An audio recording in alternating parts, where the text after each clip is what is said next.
During the apartheid regime time, nobody trusted anything or anybody.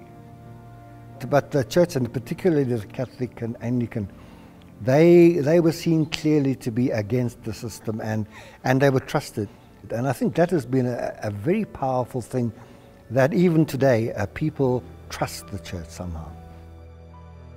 The story of the Catholic Church in South Africa mirrors the history of the country itself.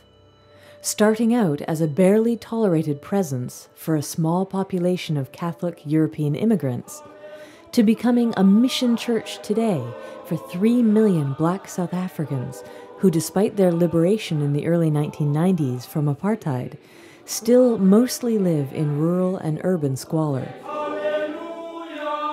Along the road, the church changed from being neutral with regard to how the apartheid regime was treating its black citizens to becoming one of its most committed and forceful opponents.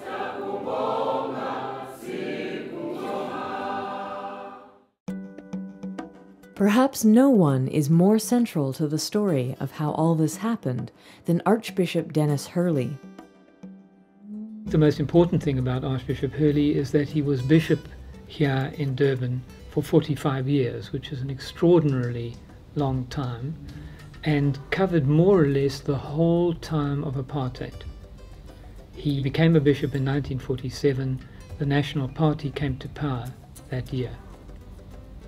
He retired from being bishop in 1992, and the first democratic elections were held in 1994. As president of the conference, he led a delegation over to Namibia. At that time, South Africa was occupying Namibia, and they were fighting the Angolans from Namibia. And they had some really brutal police units there that were operating in Namibia against SWAPO, the resistance movement in Southwest Africa as it was then.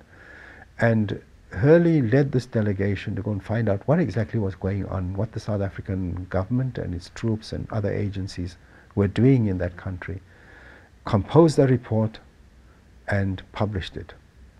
And that's when the state came down very hard on him. He was a person who believed that organized evil needed to be counteracted by organized good. You couldn't, have nice intentions.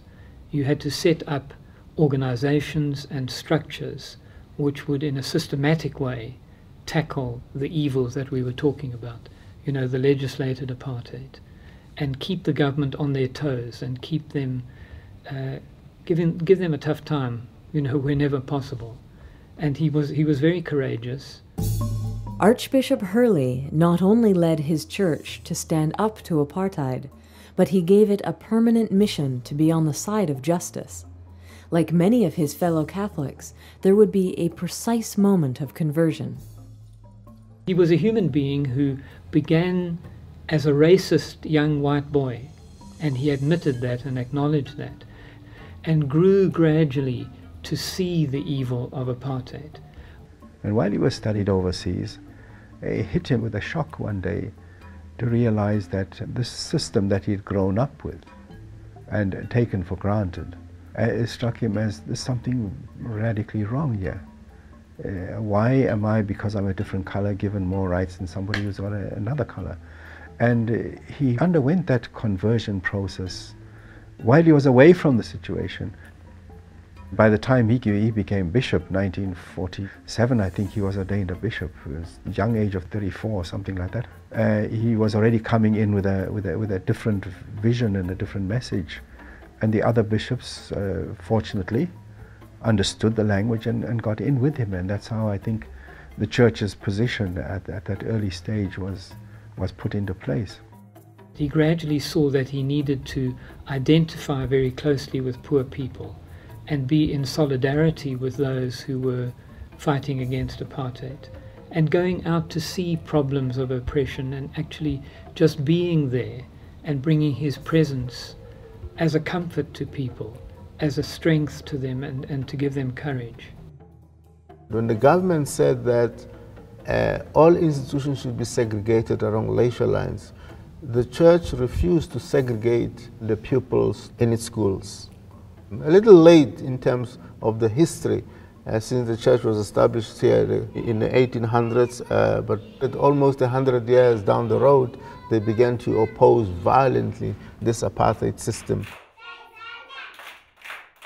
The word jubilee, the first part from their language, means a whole... We noticed at one stage, whenever Archbishop Hurley made a statement, a government spokesman would say something like, "Oh, that's Dennis Hurley, but we know the Catholic bishops, they're sensible men, they wouldn't say something like that. It's Dennis and his left leanings, you know."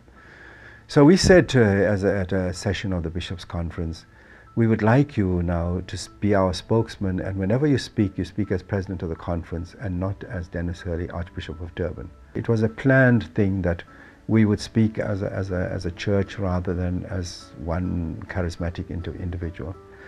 Today, our strength would lie in cooperating with other faith communities. That's where our strength lies. Because as faith communities, we are able to engage the government. And the religious sector is a big sector in this country. Diaconia is an ecumenical agency started by Archbishop Dennis Hurley to bring the churches of Durban together to struggle against apartheid. So nowadays, you know, it's the environment, it's AIDS. It wasn't those issues at the time that Dennis Hurley started it, but he would be very happy to see the sort of things that they're still doing.